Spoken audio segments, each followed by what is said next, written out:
Commencez à vivre. Il arrive un moment où tout change. Pas parce que le monde est différent, mais parce que vous avez décidé que vous ne voulez plus vivre de la même manière. C'est lorsque vous comprenez vraiment qu'attendre des conditions parfaites revient à regarder une porte verrouillée en croyant qu'elle s'ouvrira toute seule. Elle ne s'ouvrira pas. Le monde ne s'arrête pas pour ajuster son rythme au vôtre. La vie ne fait pas de pause pour vous donner un coup de pouce. Elle continue, avec ou sans vous, et il vous revient de décider si vous voulez avancer avec elle ou rester immobile à regarder les jours passer. Et voici la vérité, dure mais libératrice. La vie récompense ceux qui avancent, ceux qui trébuchent, mais essayent, ceux qui affrontent la peur et font le premier pas, même si le chemin reste flou. Ce pouvoir de changement, il ne vient pas de l'extérieur. Il ne dépend ni des autres, ni des circonstances, ni d'un alignement magique de l'univers. Il est en vous, attendant d'être utilisé. Peu importe ce qui se passe en ce moment, les doutes, les défis, cette impression de ne pas être prêt.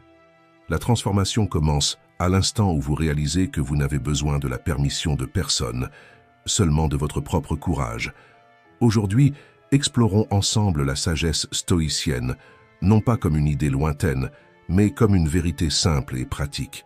Vous ne contrôlez pas tout, mais vous contrôlez ce qui compte vraiment, votre réaction, votre façon de vivre, le sens que vous donnez à vos jours. C'est la clé qui ouvre toutes les portes. Ce moment peut être celui qui change votre histoire. Il ne s'agit pas d'attendre le moment parfait, car il n'existe pas. Il s'agit de créer ce moment, ici et maintenant. Il s'agit d'arrêter de se demander quand et de commencer à dire maintenant. Et avant que nous fassions ensemble ce pas en avant, je vous invite à faire partie de ce voyage. Abonnez-vous à la chaîne, activez les notifications et laissez un pouce bleu. Commençons à construire une année qui sera marquée non pas par les rêves que nous avons eus, mais par les actions que nous avons entreprises. Une année où vous deviendrez la meilleure version de vous-même. Poursuivez le bonheur, mais commencez par vous-même. Combien de fois vous êtes-vous demandé où se trouve le bonheur? Vous l'avez cherché dans des réalisations extérieures, chez les autres ou dans des succès qui, au fond, n'ont jamais comblé ce vide. La vérité, c'est que le bonheur n'a jamais été ailleurs. Il est en vous, attendant d'être reconnu. Les stoïciens croyaient que le bonheur naît du contrôle de soi. Épictète a affirmé « La liberté ne consiste pas à avoir tout ce que vous désirez, mais à ne désirer que ce que vous possédez déjà. » Cela nous enseigne que le bonheur ne dépend pas de ce qui se passe autour de nous, mais de la façon dont nous choisissons de vivre avec ce que nous avons déjà. Prenez un instant pour réfléchir. À quel moment de votre journée ressentez-vous une paix véritable? Peut-être est-ce dans l'arôme du café fraîchement préparé, dans la brise qui effleure votre visage pendant une promenade, ou dans le simple plaisir d'un silence réconfortant. Ces petits moments sont des fenêtres ouvertes sur votre essence. Ils ne demandent ni approbation ni applaudissement. Ils vous invitent simplement à vous reconnecter à vous-même. Le psychologue Donald Winnicott disait « La personne qui a développé la capacité d'être seule n'est jamais vraiment seule ». Cela signifie qu'en vous connaissant profondément, vous devenez émotionnellement autonome. Non pas parce que vous rejetez le monde, mais parce que vous comprenez que votre force vient de l'intérieur et non de l'extérieur. Combien de fois avez-vous cherché chez les autres ce que vous ne vous donniez pas à vous-même? L'amour, le respect et les soins que nous souhaitons ne peuvent être reçus de manière authentique que si nous nous les offrons d'abord à nous-mêmes. Imaginez un miroir. Il reflète ce que vous montrez. Si vous ne vous valorisez pas, le monde aura aussi du mal à le faire. S'aimer n'est pas de l'égoïsme, c'est une nécessité. Lorsque vous prenez soin de vous avec tendresse et respect, vous apprenez aux autres comment vous voulez et méritez d'être traités. C'est un geste silencieux mais puissant. Souvent, nous essayons de combler nos vides par des distractions. Les réseaux sociaux, un travail excessif, ou même des relations qui nous épuisent. Mais le bonheur ne se trouve pas sur une étagère. Il émerge lorsque vous acceptez qui vous êtes, avec toutes vos imperfections et vos complexités. Pensez à vous comme à une mosaïque. Chaque pièce, même celle que vous trouvez laide ou indésirable, a sa place et sa valeur dans l'ensemble. C'est la combinaison de toutes ces pièces qui crée votre beauté unique. Comme l'a écrit Marc Aurèle, acceptez les choses auxquelles le destin vous lie et aimez les personnes que le destin vous a amenées, mais faites-le de tout votre cœur. S'accepter ne signifie pas ignorer vos peurs et vos insécurités, mais apprendre à les accueillir. Lorsque vous regardez vos ombres avec compassion, vous réalisez qu'elles perdent leur pouvoir de vous contrôler. Le secret n'est pas de nier le poids que vous portez, mais de lâcher ce qui ne vous sert plus. Peut-être ressentez-vous de l'inconfort à ne pas répondre aux attentes des autres. Mais est-il vraiment nécessaire de vous conformer à des modèles qui ne reflètent pas qui vous êtes? Votre introspection, votre sensibilité ou même vos défauts font partie de ce qui vous rend unique. Acceptez cela, car c'est dans cette singularité que réside votre véritable force. Poursuivre le bonheur ne consiste pas à courir de problème en problème, en cherchant une solution miraculeuse. C'est avoir le courage de se regarder en face et de se dire « Je m'accepte exactement tel que je suis ». C'est comprendre que le bonheur ne se trouve pas dans une destination inaccessible, mais dans la manière dont vous choisissez de vivre aujourd'hui, un pas après l'autre. Chaque jour, demandez-vous « Que puis-je faire maintenant pour me sentir plus connecté à moi-même, même si ce n'est qu'une petite chose ?» Peut-être s'agit-il de vous arrêter un instant, de respirer profondément ou de sourire à un bon souvenir. Lorsque vous cultivez ces moments, vous réalisez que le bonheur a toujours été à votre portée. Il attendait simplement que vous cessiez de le chercher ailleurs et que vous commenciez à écouter ce que votre propre âme avait à vous dire. La force des contradictions. Comment embrasser votre dualité transforme votre vie. La vie est un jeu constant de contrastes, force et vulnérabilité, lumière et ombre, joie et douleur. Reconnaître cette dualité est la clé de l'équilibre. Il n'existe ni perfection ni unicité en nous, et c'est précisément cette complexité qui fait de nous des êtres profondément humains. Comme l'a souligné Amartya Sen, économiste et philosophe, l'être humain est un enchevêtrement de multiples identités. Nous sommes complexes parce que la vie l'exige de nous. Cette phrase résonne avec un principe essentiel. Nos contradictions ne sont pas des défauts, mais des richesses. Elles nous permettent de grandir, de comprendre différentes perspectives et de trouver l'harmonie, même au cœur du chaos. Réfléchissez à ceci. Vos plus grandes forces émergent souvent de vos faiblesses apparentes. Par exemple, la détermination peut devenir de l'entêtement, tandis que l'empathie peut vous rendre vulnérable à l'épuisement émotionnel. Cela ne signifie pas que vous êtes en tort. Cela signifie que vous êtes fait d'opposés et que cette tension intérieure alimente votre évolution. Changeons maintenant de contexte. Considérons une étude menée par la Dre Brené Brown, spécialiste de la vulnérabilité et du courage. Elle a découvert que les personnes les plus résilientes n'acceptent pas seulement leurs failles, mais apprennent à les intégrer comme des parties essentielles de leur identité. Cela renforce l'idée que l'équilibre ne consiste pas à ignorer un côté, mais à reconnaître les deux, lumière et ombre, comme également précieux. Imaginez porter deux valises pendant votre voyage, l'une avec vos qualités, l'autre avec vos faiblesses. Vous ne pouvez en abandonner aucune, car les deux sont essentiels. La sagesse réside dans l'apprentissage de l'équilibre entre les deux. Même vos failles ont quelque chose à enseigner. Les ignorer serait perdre des opportunités précieuses de croissance. La philosophie stoïcienne nous offre un outil puissant en ce sens, la tempérance. Cette vertu nous invite à rechercher la modération dans nos choix, nos pensées et nos actions. En évitant les excès et en respectant nos limites, nous trouvons un chemin d'équilibre qui nous apporte sérénité et sens. Les cultures orientales comprennent cela depuis des siècles. Pour elles, la dualité n'est pas quelque chose à rejeter, mais à comprendre. Comme dans le concept du yin-yang, où lumière et ombre coexistent en équilibre, l'acceptation du tout ouvre la voie à quelque chose de transformateur, la compassion. Cette perspective peut changer la façon dont vous percevez les conflits. Imaginez un désaccord avec une personne proche. Dans le feu de l'émotion, il semble évident que vous avez raison et que l'autre a tort. Mais en reconnaissant que vous portez tous deux des peurs, des insécurités et des blessures du passé, une opportunité d'empathie se présente. Cette compréhension transforme la colère en croissance mutuelle. Et dans les moments les plus difficiles, souvenez-vous que les obstacles ne sont pas une fin. Des études de l'université de Stanford montrent que les personnes qui réinterprètent les adversités comme des opportunités, comme un licenciement menant à une nouvelle vocation, tendent à trouver une plus grande satisfaction et un sens accru à leur vie. Le stoïcisme renforce cette idée. Un obstacle peut être une porte déguisée. Tout dépend de la façon dont vous choisissez de le regarder. Enfin, rappelez-vous qu'accepter vos contradictions est le premier pas vers un sentiment de complétude. Vous n'avez pas besoin d'être parfait, car la véritable force réside dans l'acceptation de votre lumière et de votre ombre. La somme de toutes vos facettes fait de vous quelque chose d'infini et d'unique. Et avant de partir, abonnez-vous à la chaîne. Rejoignez une aventure quotidienne de croissance et d'apprentissage. Ici, nous explorons une sagesse pratique qui transforme les défis en opportunités et les petits pas en grands changements. Grandissons ensemble.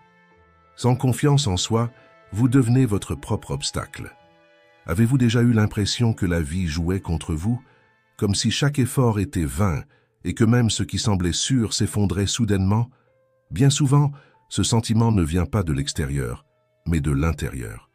C'est le manque de confiance en soi qui transforme les défis en murs infranchissables et les opportunités en menaces. Le doute agit comme une ombre, effaçant la lumière de ce que vous êtes. Mais lorsque vous choisissez de croire en vous, quelque chose de puissant se produit. Le monde autour de vous commence à réagir différemment. C'est comme si les obstacles perdèrent de leur poids et que les portes s'ouvraient enfin. Comme l'a dit Ralph Waldo Emerson, lorsque vous prenez une décision, l'univers conspire pour qu'elle se réalise. Cette conspiration, cependant, n'a rien de magique. Elle commence par la foi que vous placez en vous-même. Une foi en votre capacité d'apprendre, de grandir et d'avancer, même lorsque tout semble incertain. La confiance en soi n'exige pas la perfection, mais le courage d'accepter vos failles comme faisant partie intégrante du processus. Imaginez un pont inachevé. Chaque pas que vous faites construit un nouveau segment, même si vous ne pouvez pas encore voir la destination finale. La vie fonctionne de cette manière. Les difficultés sont comme des pièces de puzzle qui, avec patience, s'assemblent pour former une image plus grande. Maintenant, imaginez une route pleine de trous. Vous pouvez vous arrêter et vous en plaindre, ou les utiliser comme des repères pour trouver un chemin plus stable. Ce ne sont pas les trous qui définissent votre voyage, mais ce que vous choisissez de faire face à eux. La confiance en soi naît lorsque vous arrêtez de vous accrocher à ce qui a mal tourné et commencez à vous concentrer sur ce que vous pouvez faire maintenant. Peu importe la force de la tempête, un capitaine expérimenté ajuste ses voiles au lieu de blâmer les vents. Êtes-vous en train d'ajuster les vôtres? Comme Aristote l'a dit, nous sommes ce que nous faisons de manière répétée. L'excellence n'est donc pas un acte, mais une habitude.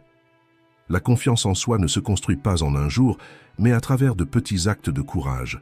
Chaque décision de tenter, même avec peur, renforce vos racines intérieures. Combien de temps avez-vous déjà perdu à rester bloqué dans le passé, à analyser ce qui aurait pu être? La nature ne s'apitoie pas sur les hivers, elle fleurit au printemps.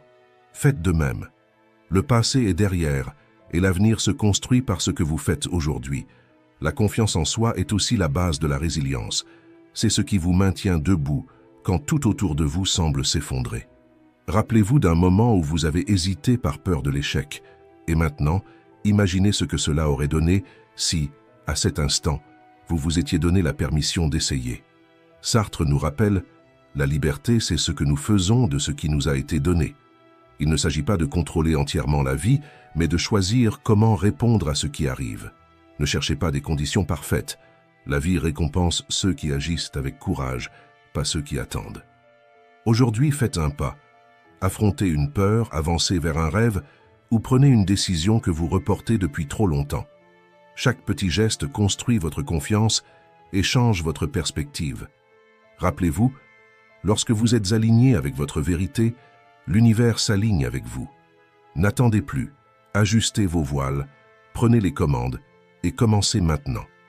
L'avenir que vous désirez attend la force de votre confiance pour devenir réalité. Vous êtes la façon dont vous voyez le monde. La manière dont vous percevez ce qui vous entoure n'est pas un simple reflet de ce qui se passe à l'extérieur. C'est un miroir fidèle de ce que vous portez en vous. Le philosophe anglais John Locke écrivait « L'esprit est comme une feuille blanche, façonnée par les expériences que nous vivons. Mais, et si cette feuille était remplie non seulement par le monde, mais aussi par les histoires que nous nous racontons à nous-mêmes? Réfléchissez. Deux personnes se retrouvent coincées dans le même embouteillage par un matin gris. L'une s'agace, soupire, ressent le poids de l'attente et se plaint du temps perdu. L'autre profite de ce moment pour écouter une musique inspirante, revisiter des pensées positives ou simplement observer la ville autour d'elle. Qu'est-ce qui change vraiment? Ce n'est pas le trafic, mais la manière dont chacune choisit de le vivre. Ce concept n'est pas seulement philosophique, il est aussi scientifique. Une étude menée par l'université de Stanford a démontré que l'état d'esprit influence directement non seulement l'humeur, mais aussi la manière dont notre cerveau traite l'environnement. Les personnes qui adoptent une perspective plus positive ont une meilleure capacité à résoudre des problèmes, à affronter des défis et même à réguler leurs émotions en période de stress. Qu'est-ce que cela signifie pour vous? Que la narration que vous construisez dans votre esprit façonne ce que vous ressentez, croyez et réalisez. Et cette même voix intérieure, si elle n'est pas observée, peut vous emprisonner dans des schémas limitants. En amplifiant vos peurs et en créant des scénarios négatifs qui n'existent même pas, elle réduit votre véritable potentiel. Mais il y a une issue. Vous pouvez observer cette voix sans la laisser vous contrôler. Cela demande de la pratique, mais offre également une immense liberté.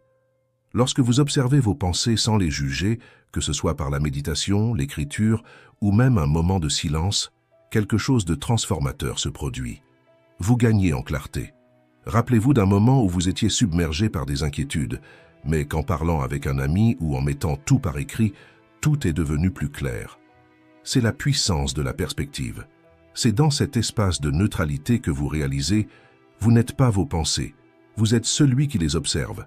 Et mieux encore, vous êtes celui qui choisit comment y répondre. Être humain, c'est accepter la complexité de la vie, des émotions contradictoires, des doutes, des contradictions. Ne les combattez pas, accueillez-les. En embrassant vos parts intérieures, vous vous ouvrez et trouvez de la force là où il y avait autrefois de la résistance. Vous voulez changer votre vie? Commencez par la manière dont vous la regardez. Quand quelque chose vous semble difficile ou injuste, demandez-vous « Que puis-je voir d'autre ici ?»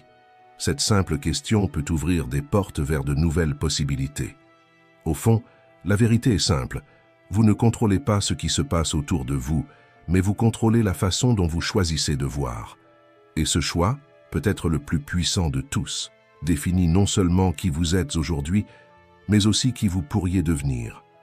Si vous recherchez davantage de réflexions comme celle-ci, abonnez-vous à la chaîne, laissez un pouce bleu et partagez. Votre choix d'apprendre et de grandir inspire également ceux qui vous entourent.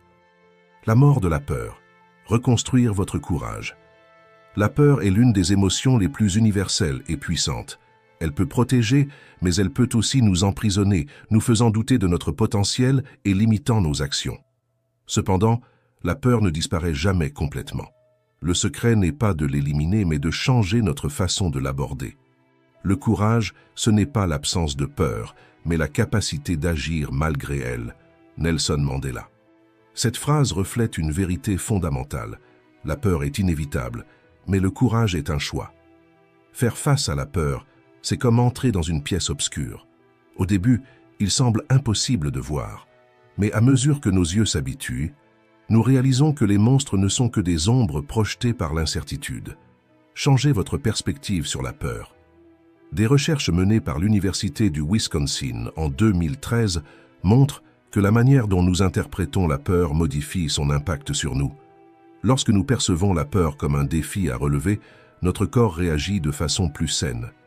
Les niveaux de cortisol, l'hormone du stress, diminuent et nous gagnons en clarté mentale et en confiance. Cette découverte révèle quelque chose de puissant. Ce n'est pas la peur qui nous paralyse, mais notre relation avec elle. Lorsqu'elle est considérée comme une opportunité de croissance, elle perd son pouvoir limitant. La peur est une monnaie puissante sur le marché émotionnel. Paul Krugman, économiste. Krugman souligne comment la peur est exploitée dans des secteurs comme les médias et la publicité. Les informations alarmistes et les campagnes publicitaires créent des scénarios de pénurie et de panique, influençant nos choix à travers l'anxiété et l'incertitude.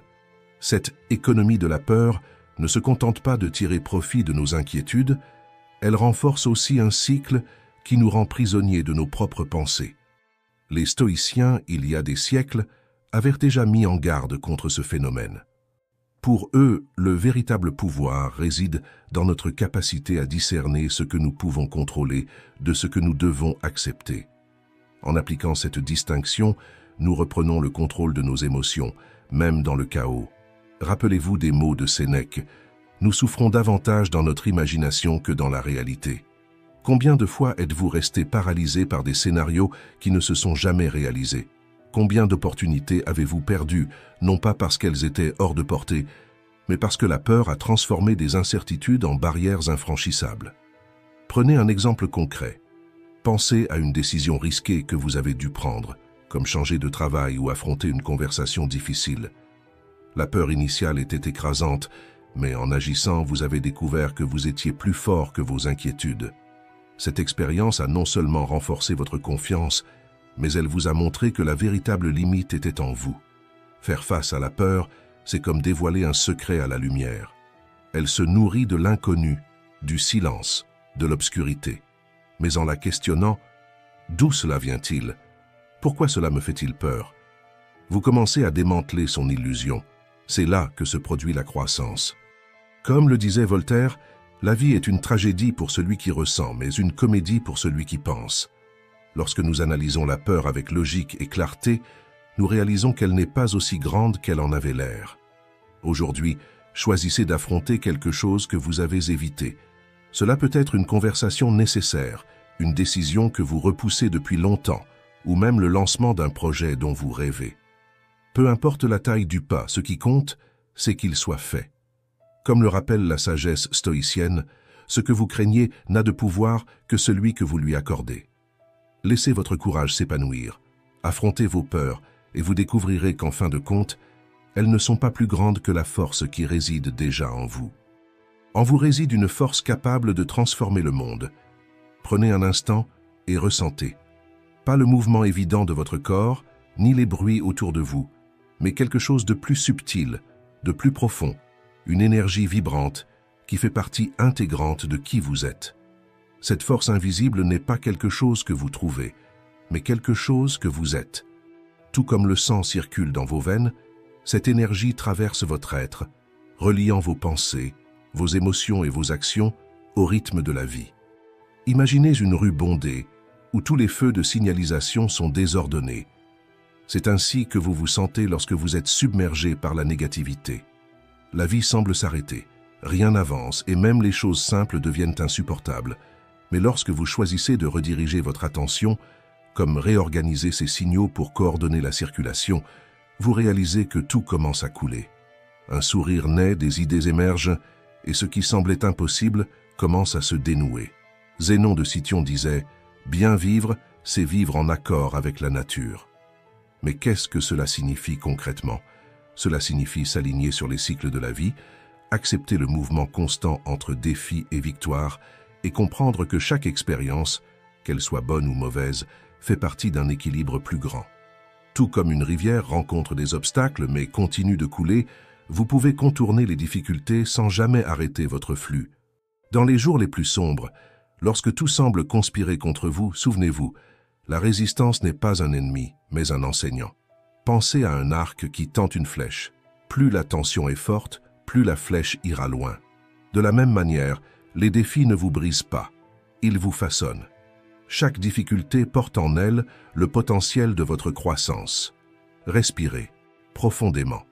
Tout comme un arbre a besoin de racines solides pour résister au vent, vous avez besoin d'une connexion intérieure pour affronter la vie. Prenez un moment chaque jour pour apaiser votre esprit et vous reconnecter à cette force vitale. Méditez, marchez en silence ou observez simplement les nuances du monde qui vous entoure. Confucius nous rappelle, celui qui déplace des montagnes commence par transporter de petites pierres. Le secret réside dans de petites actions quotidiennes qui nourrissent votre énergie et renforcent votre pouvoir. Choisissez des paroles qui élèvent, des actions qui inspirent et des pensées qui vous fortifient. C'est ainsi que vous transformez non seulement ce qui est en vous, mais aussi ce qui vous entoure. Et maintenant, posez-vous cette question. Où est-ce que j'investis mon énergie? Si vous réalisez que vous la dépensez dans des inquiétudes, des distractions ou la négativité des autres, choisissez de la rediriger. Concentrez-vous sur ce qui vous élève, ce qui vous fait grandir. Rappelez-vous, là où vous portez votre attention, l'énergie suit, et avec elle, votre réalité commence à changer. Cette force est en vous, attendant d'être utilisée avec intention et but.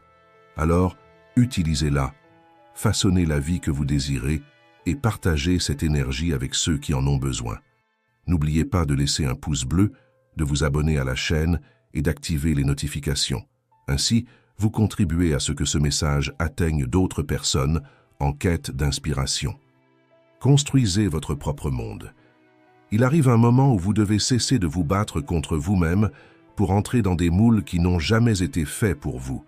Le monde a ses règles et ses standards, mais votre mission est claire, ne pas vous perdre vous-même.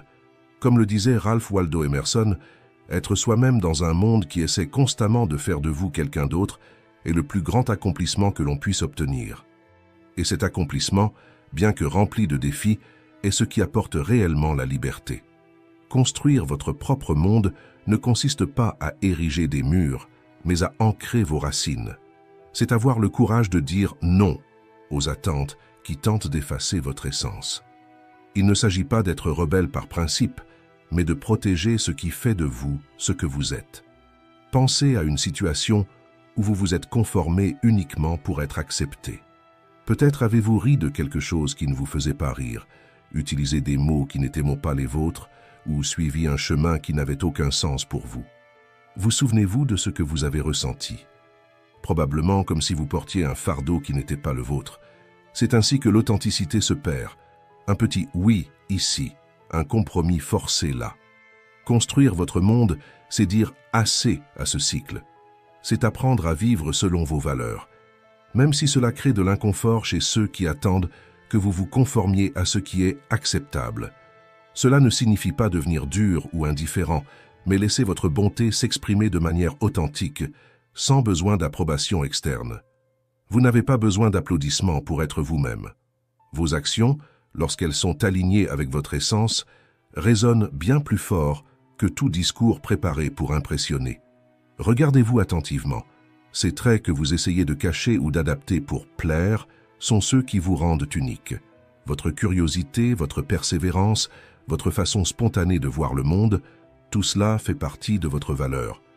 Renier ces qualités, c'est comme laisser un tableau inachevé, effaçant les couleurs les plus vibrantes de votre histoire.